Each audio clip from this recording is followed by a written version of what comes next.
Alright guys, back with another video. This one is another video on relative strength. I feel there's a need for a little more clarification on the subject for some folks, so I'm going to elaborate a little bit. There's a lot of misconceptions revolving around relative strength, and I just want to clear that up. The first misconception is that if you train for relative strength, you don't train for absolute strength. This is completely erroneous and actually makes no sense. Anytime you get stronger than you were, you've increased your absolute strength. So, just because you focus on increasing your relative strength doesn't mean you negate absolute strength. At a certain point, you'd be unable to increase your relative strength if you didn't also increase your absolute strength. You got to do both.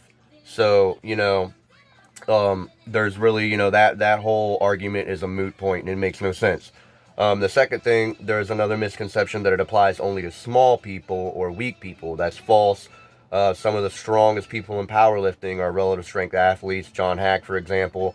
It applies to anybody of any size, really. It doesn't matter if you're 150 pounds or 300 pounds, because the concept of relative strength is about maximizing what you currently have.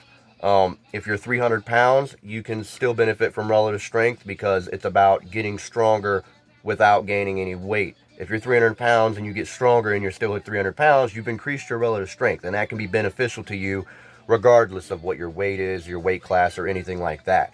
There's absolutely nothing wrong with having relative strength. It's a good thing.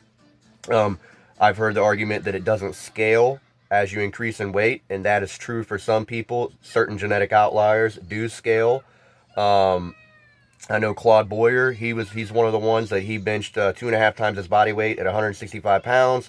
He bulked to 220 pounds, and he also bench pressed 2.5 times his body weight there too. So it did scale with him.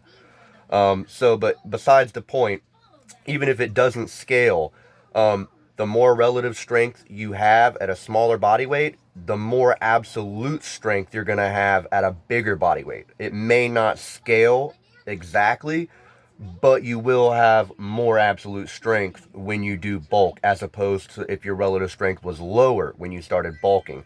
Like I said, it's all about maximizing the potential of what you have to work with. Like I said, and there's also a misconception that you aim to stay skinny or stay small. Like I said, that's another misconception. It has nothing to do with that. Relative strength is actually all about reaching your maximum potential, your muscular potential for your frame size, and then staying there without sacrificing aesthetics and, body composition and whatnot, bulks and cuts. You can do perma bulks. That's one way to do it, but I don't choose to do it because I don't really see a benefit. I think I can gain the same amount of strength doing bulks and cuts and properly executing them as opposed to perma bulking. I think in the long run, the strength will be the same, maybe even more for the guy that trains on relative strength, because like I said, he'll have a higher ceiling when he goes for absolute strength and starts bulking. So that's basically all I wanted to say, guys. Just a little clarification. Like I said, there's no need for unnecessary segregation between the two. The two are correlated to a certain degree, and both have to do with getting stronger.